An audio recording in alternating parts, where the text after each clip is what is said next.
black like me. Black like me. Black like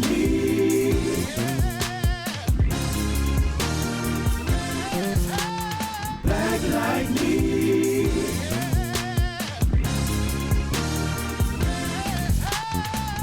You're listening to Black Like Me with Dr. Alex G., a podcast that invites you to experience the world through the perspective of one black man, one conversation, one story, or even one rant at a time. Here's Dr. G.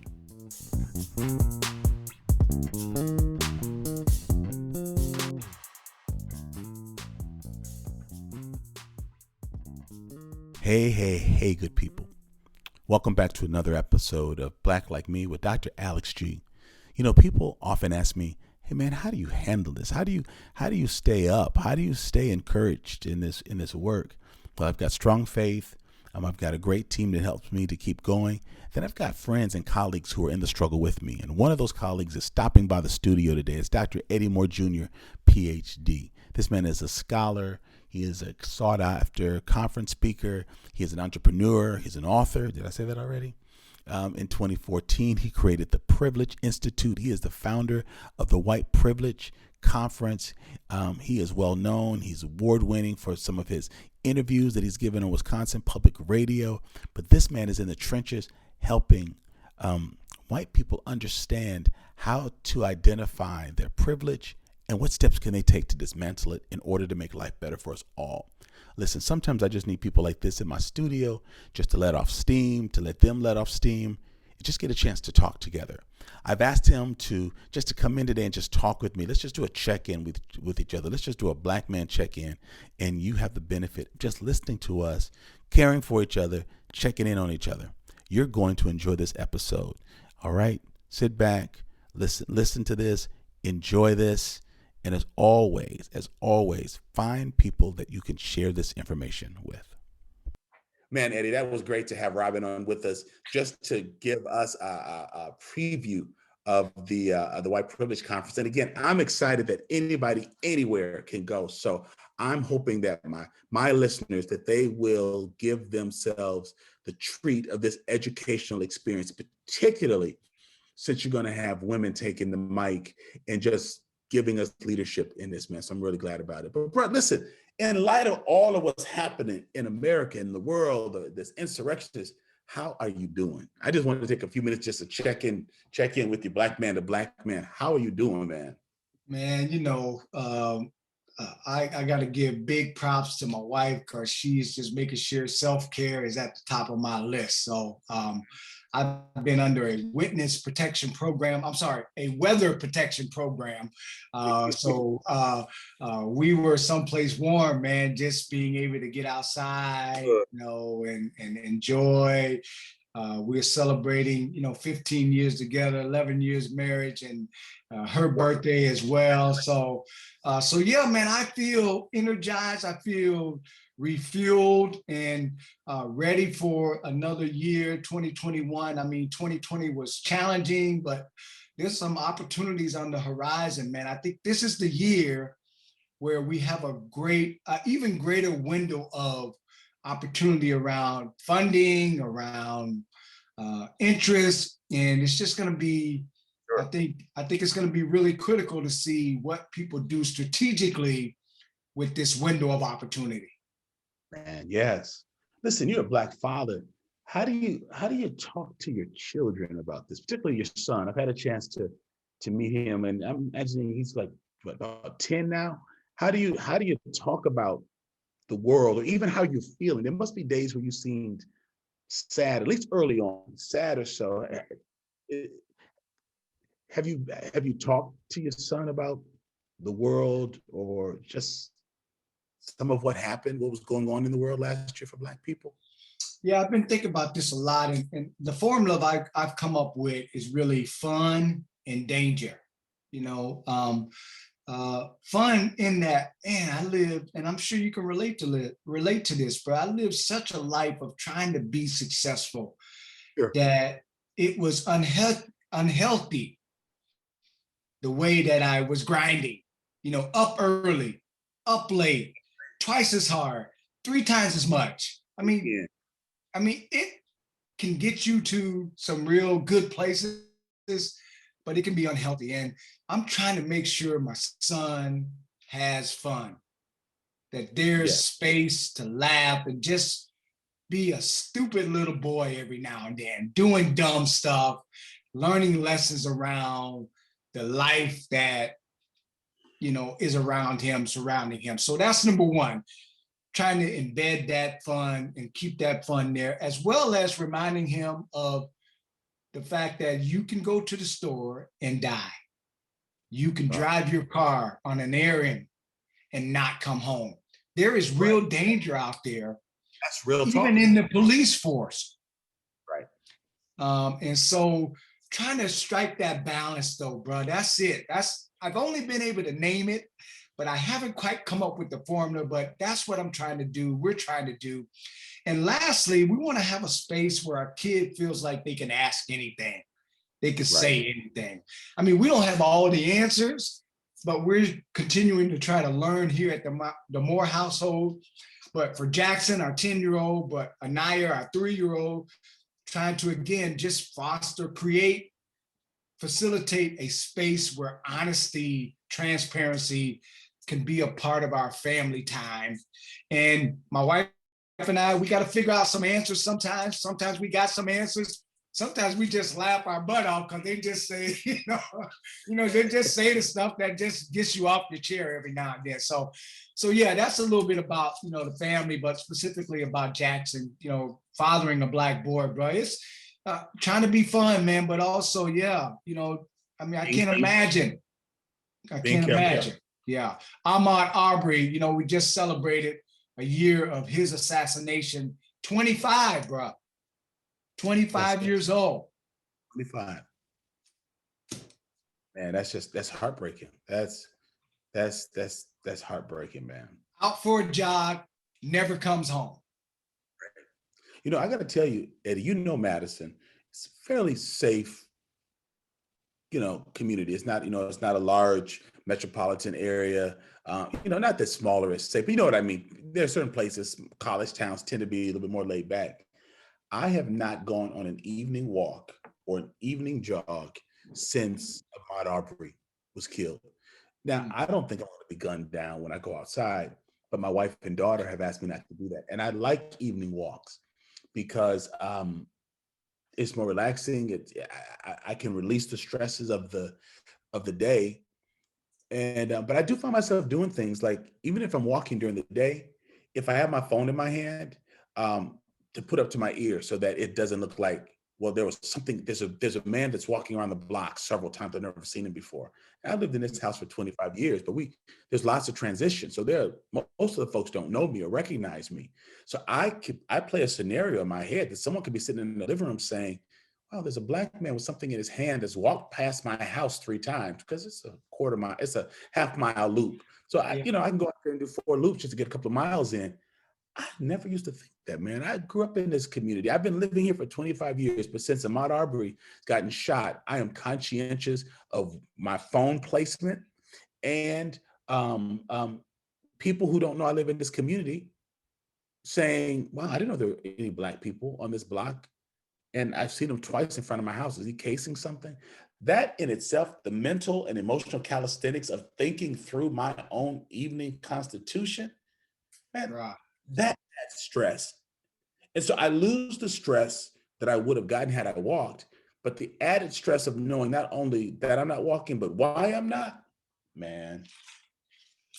Well, Rev, Doc, there's only a handful of people I can ask this question, and you're in that category. So here's what I got to ask you, because this is what I've been processing, right? Is, I grew up in a kind of segregated environment where I got taught some unhealthy things about white people. And I've been working through that over my lifetime, doing the work I do, and feel like I've made some progress around that. But January 6th, bro, this is what I want to ask you about. Am I the only one alone and having some distaste, let's just say, a feeling of just anger, infuriated, in fact, towards white people? and not knowing what to do with that, because I know it's not healthy. I know what that feeling is. I know what that emotion is, and I know it's not unhealthy. But I couldn't stop it overwhelming me as I watched, which I watched from the start to the end, because I just wanted to see, all right, this is probably the last time the president will make a speech. So I want to just see what he says. So I was just going in just to see that speech, right? Like, and watch the confirmation or the certification of the vote. And I could just feel the emotion throughout, and then just carry on. I wonder, am I alone in this? Is this something you're familiar with? I mean, what was your emotion watching January 6th? I mean, can you relate? I mean, even as a reverend. Yeah, I can. No, as a reverend, I'm still a man and a black man. I'm watching injustice. So I didn't catch the early part of what was happening. I was supposed to have a meeting somewhere with a couple of friends. We're gonna meet up someplace. And the one friend said, these are two black men. They said, do we still want to get together with all this white craziness that's going on? And I said, what white craziness? What are you talking about? They said, man, in DC. So then I go to the television. And when you see people like crawling up the Capitol, like up the wall around the Capitol, man, it felt like mayhem. Like I thought a couple of things. I thought that white people know better. Like y'all know better than this. Then I started thinking, wait, this is a new level of white supremacy. This is the Capitol. Wait, this is the Capitol. Like, there's some sacred spaces that you don't run it. You know, we grew up in black church. You don't run in church. You don't play up in right. Just things you don't do. You don't climb up and down the Capitol. But then as I watched it progress, yeah, man, I became furious, because the thing I thought, and I created a video about this, I'm gonna share it with you later, but it's called Now What?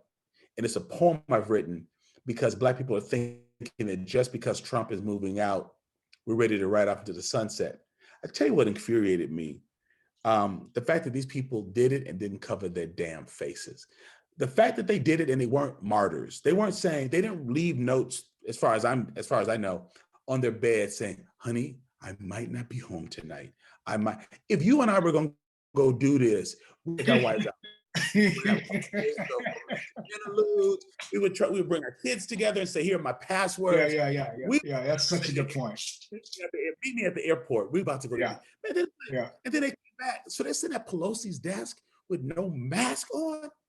They, with your feet up on the desk, got the flag. These people did not think that they would experience crap. Then they went back home and said, yeah, I did it, and I don't care, and I'm glad, and I do it again. But then the Republicans, the white lawmakers who didn't fully push these folks and who did not connect Trump to inciting them, like some of those folks, I just say, okay, you may be middle class, upper middle class, wealthy, white, whatever, but you're ignorant for what you've done. But our lawmakers, those are elected, thoughtful people who are supposed to be thinking about the Constitution and all of us. The fact that they didn't connect Trump to that they gave license to those people did it, gave me a disdain for them that far surpasses them fools who led the insurrectionists. The insurrection.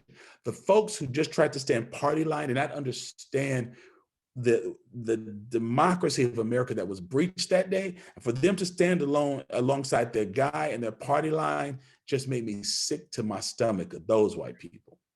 Yeah. So is this where you announced your senatorial or that sounds like a great setup for the announcement that for that reason. For that reason, I am not stating my candidacy.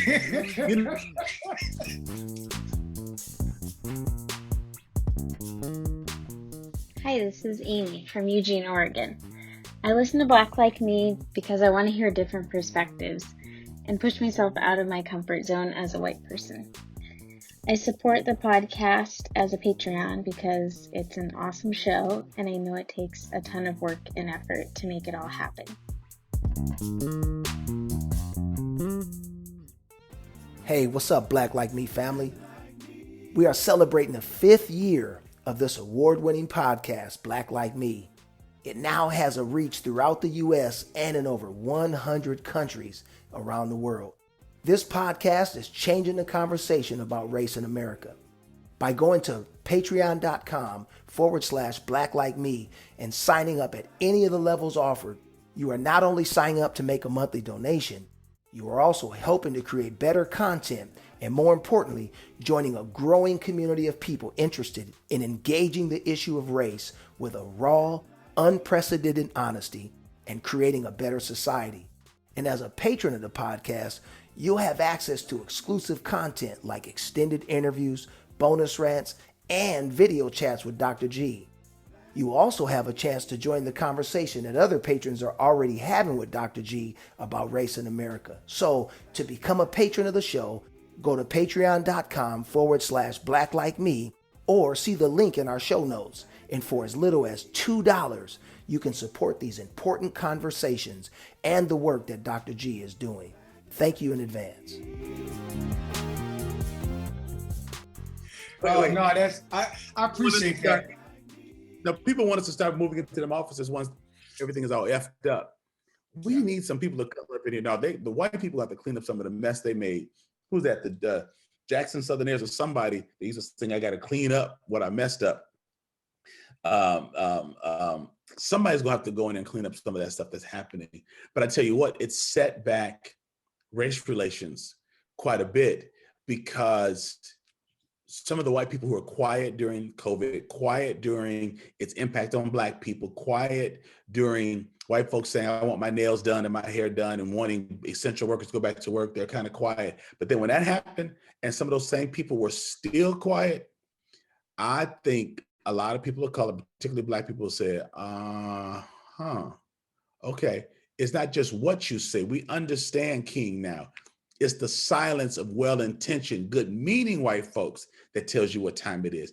I think a lot of Black folks got a wake-up call that day because when we were told, obey the police, be civil. The open letter from Franklin Graham, Billy Graham's son, to Black people was, if you just teach your children to do what the police say, they won't get shot. He said that. He wrote that. If you just teach your children to obey the police.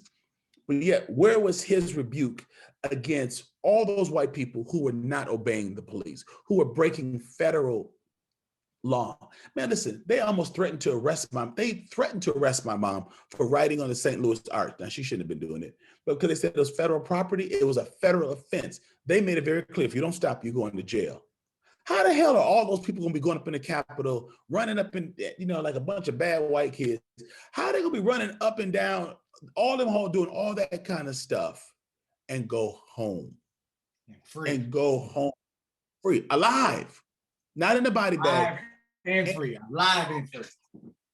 Live and free. Yeah, I think we could come up with a soundtrack for some hip hopper to write some songs, alive and free. I think that sounds like a perfect song. Macklemore, where you at? Macklemore, you listening? You should be listening to this podcast, Black Like Me. Give us something on alive and free because it is amazing. White, alive, and free. You got to add that. You have to add that other in there. Free and white. Yeah. Well, I tell me about now what? I mean, what sparked you to, get into this mind frame? Did it just come to you? What, I mean, tell me about that. Where did that come from? But man, it came from the concept that Dr. D'Angelo and I were talking about earlier. She said that hope can become politicized, that if white people start thinking, Trump is gone, we got Biden. If we start thinking that Democrats are going to fix it, white rich men are going to fix it, elected officials are going to fix it, and we go into a sense of complacency, we will set ourselves up for further disenfranchisement and for the other side to plot. And the other side, I don't mean Republicans, I just mean white people who are supremacists, because there are some Democrats that are white supremacists as well. This white supremacy does not know a political party, nor does racism. But I think the idea that in Madison, a liberal place like Madison, a lot of people thought if we just elect Trump out and we get some Dems in there, then we're going to have people who understand pain and Black people, and then we will go back to normalcy. And I kept saying, no. So the poem says, okay, Trump's gone, Biden's in, now what? We got vaccines. Now what? We're believing that we can come out of COVID. Now what? I'm reminding people that even at each mile marker, after we clear each hurdle, we're not there yet. We are not. We have to continue. So now what it's saying, don't get comfortable now. Let's celebrate how Black women have influenced the election. The Democrats have said that Black women are the backbone of their party. Excuse me. We see these strides that are happening. We have a South Asian and Black woman as a vice president, making and a woman, so making history on so many levels. But come on, remember we thought that about Obama? Part of what happened with Trump was the swing. It was the response to a Black person in that Oval Office. So now we got somebody that's a person of color and a woman. You don't think that's making the Proud Boys say, oh, hell no. So now what is really saying, come on, wake up, people. Don't get comfortable. Don't get smug. Don't think that we woke because we voted somebody out. Do you know somebody that's Black? Do you know any people of color? Do your kids know each other? Have y'all been in each other's homes? Do you continue to vote? You voted Trump out, but you got some people that think like Trump on your school board and your city councils. Are you voting those people out? Are you putting money in Black candidates? So now what is just saying, no, y'all, now the real work starts. Yeah. If anything, we do not have an even playing field, but we certainly have a unique perspective that we are jacked up. But if we go to sleep and start singing Kumbaya, and I can see clearly now, the Trump reigns are gone. Yeah. Then man, we're gonna miss it. Yeah, you need a now what assessment tool, Doc. So anybody saying now what, you can just hand them a tool saying, hey, see if you are doing these 10 things, then you can say things are getting better. I like it. I can't wait. I look forward to checking that out, and always appreciate you like a young rapper, man. You got a new hit coming out every quarter, baby. Yeah, I like that. Definitely. And Eddie, one of the things I want to do in season 5 is build a rapport with folks. I think I've talked with you about this, of being like correspondents. So like from time to time during this season, as things pop up, like after your white privilege conference, or maybe something else, we know something else is going to happen in the media. I want to be able just to bring you in because I know that you have this perspective of, listen, Black people have got to stand together, and white people have to follow our leadership, and being an ally is a verb. It's what you do. It's not just what you talk about. So from time to time, man, I would just love to have you come back, not only here, but also on some of the Facebook Lives that I want to do. I want to reach more folks. I can't remember if I shared it with you, but in 2020, we were voted Wisconsin's favorite podcast. And so that's given us a lot of momentum, new listeners. Just this week, when we came back with season 5, we broke all of our records for a 1-day download. And we have so many new folks because of your 21-day challenge. You encourage people to check out the podcast. So I need you to know I am appreciative how selfless you are in moving in these areas and working in these areas to let people know other resources. That's why I want my listeners, my crew, to know about White Privilege Conference, because I want them to check it out. I want them to know that we're colleagues, that we're friends, and that I want people to see what it is you're doing and to be helped by what you're doing. Yeah, I appreciate that, bro. Well, keep in mind, we got an unfinished 21-day action plan we are collaborating on. And so, yeah, I appreciate that. Just do it. Anytime, you let me know, I'm here for you, and I know vice versa. And as I was saying to Robin, I feel like the work that we're doing is more and more needed over these next 25 years. That white supremacy is celebrating members of the legislature, members in the Senate. Yes, they are. I mean, they're saying, hey, we had somebody working in the White House. And so I think that it's important for us to remember the momentum that they're feeling simultaneously as we see some opportunities and some openness to doing some social justice work. But I mean, both of those things can't be peaking at the same time. Something's got to give. Somebody's got to out lean at the tape. Somebody's got to win this.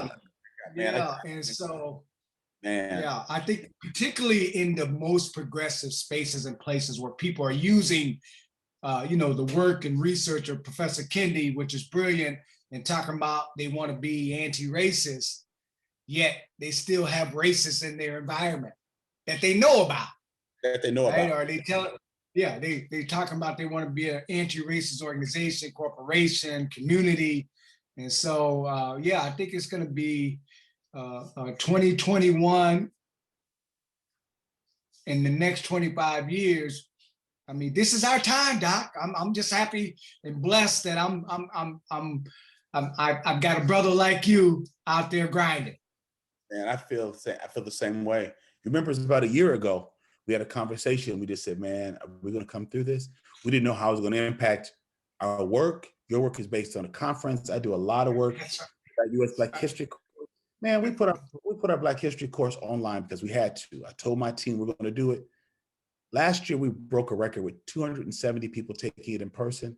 We have 1,700 taking it virtually, 500 taking it synchronistically, and another 1,200 taking it asynchronistically. One school district has 750 employees that are taking it. One school district. So, man, it has forced a creativity within us because Black people on the grind, and a lot of people have become creative. We have found that people enjoy be adaptive. But I'm just saying, as folks who are in this work, I'm proud of you that you have not allowed all that we experienced last year to deter you from the work. And here it is, almost a year later, we're still healthy. We still got our families. We're still intact, and our work continues. And we're helping people, not just taking advantage of people. We are now helping the people because this is where we've been. Wayne Gretzky said, other people skate to the puck. I skate to where the puck is going. You and I have been skating to where the puck is going, and now it's coming our way.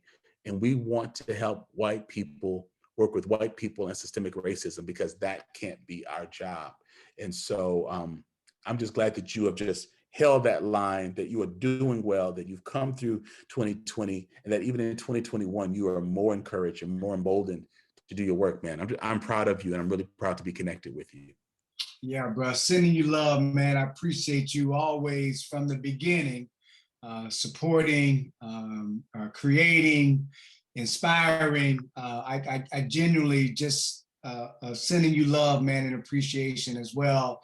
And I just got to say again, what I love the most about the Reverend, the Dr. Alexander G is the creative spirit, man. That it's not that you are also doing the gospel, preaching the gospel, talking about justice, social justice, but just being innovative about that, man. I just appreciate that. It's inspiring. I want you to know that it's inspiring to see you doing and evolving. It inspires me. And so I'm looking forward to the next 25 years, the Nehemiah Center, the Privilege Institute, the White Privilege Conference, Alex G, Eddie Moore Jr., man. I'm excited about all the possibilities. Man, let's make that happen. Let's make that happen. Thank you for being here. Appreciate you, man. I love checking in with Eddie Moore Jr. We occasionally do that with each other. It was great to do that on the podcast. But I also had another conversation with him, more specifically about his upcoming White Privilege Conference and this year's keynote speaker, Dr. Robin DiAngelo. So I'm really excited to be talking with Drs. Eddie Moore Jr. and Dr. Robin DiAngelo. Eddie Moore Jr. is a friend of mine and a respected colleague. I actually met him when the White Privilege Conference was taking place in Madison, Wisconsin, a number of years ago. Your 22nd White Privilege Conference is coming up, Dr. Moore, April 7th through 10th. Man, how does it feel to know that you got 22 years under your belt? It's still a kind of humbling feeling, but also one that I'm celebrating.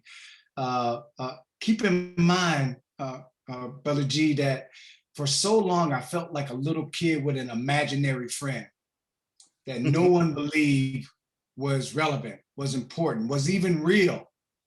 Very few scholars even. There's a handful of folks that have been supporting me and supporting the conference since the beginning. But really, since the last 5 years or so, because of some of the things we've seen up to insurrection, it now feels like, I mean, even Anderson Cooper saying white supremacy on TV, it's more and more present, more and more in the conversation. So there's something to celebrate. But again, I don't know if people are just saying white supremacy or if they're doing the work that needs to be done. And that's really where we're trying to turn our attention over these next 25 years. We feel like got people going into white privilege 22, saying that this is something we need to pay attention to. This is a conference we need to attend. And now it's our job as a team, as presenters, as speakers, to really be equipping people with the knowledge, the skills to really counter, challenge, root out, endure self-care around issues of white supremacy, white privilege, and other forms of oppression. Wow, I got you. And you're flanked here by your colleague, Dr. Robin DiAngelo. And Dr. DiAngelo, how are you doing today? Oh, I'm doing well. Thank you so much. So you're one of the featured guest speakers. How did you two meet each other and start working together? Well, I have the honor of being one of the keynote speakers this year. I started attending in 2008, so for 13 years. And it was a mind-blowing experience for me the first time I went, to be around thousands of people who were not in denial about the reality of white privilege, the reality that we live in a white supremacist society, who understood that that didn't just mean people in hoods, that I was connected to that society and a part of it, so that there was no denial. To have workshop after workshop by brilliant, amazing activists and scholars, to have affinity groups at night, to have film showings. It's just a boost in the arm when we need this so much, particularly right now. And so I met Dr. Eddie Moore at that time. And pretty much, except for the last couple of years when things got a little busier for me, there is no way I would miss that conference. Oh, that's so good. That's so good. Alex, Doc, let me say this about Robin, because, she wasn't a New York Times best-selling author when she came back in those days, all right? Keep in mind, right? She was there to learn and there to support. I think that's important, that it wasn't that just people were coming to attend the conference. They were going back saying, this is a good thing, supporting. And that was so key for me as a Black leader of the conference, to have white colleagues, white scholars saying, no, this is a good thing. No, this is not what you're making it out to be. And I've always appreciated Robin, even in her busiest days these last couple years. If I've needed anything, she's been there for me. And let me say this also, if anybody could have said, Eddie, I think it's time I speak at the conference. Eddie, I think I've done the work needed to speak at the conference. And trust me, I've had a few of those calls. I've always appreciated her, not saying, I'm Robin DiAngelo, New York Times bestselling author, and I'll keynote. Give me that mic. Right? And so, in the speaker world, that's just been so important for me, because I know she's been under some heat from all sides, but I just want to give a testimony for her support.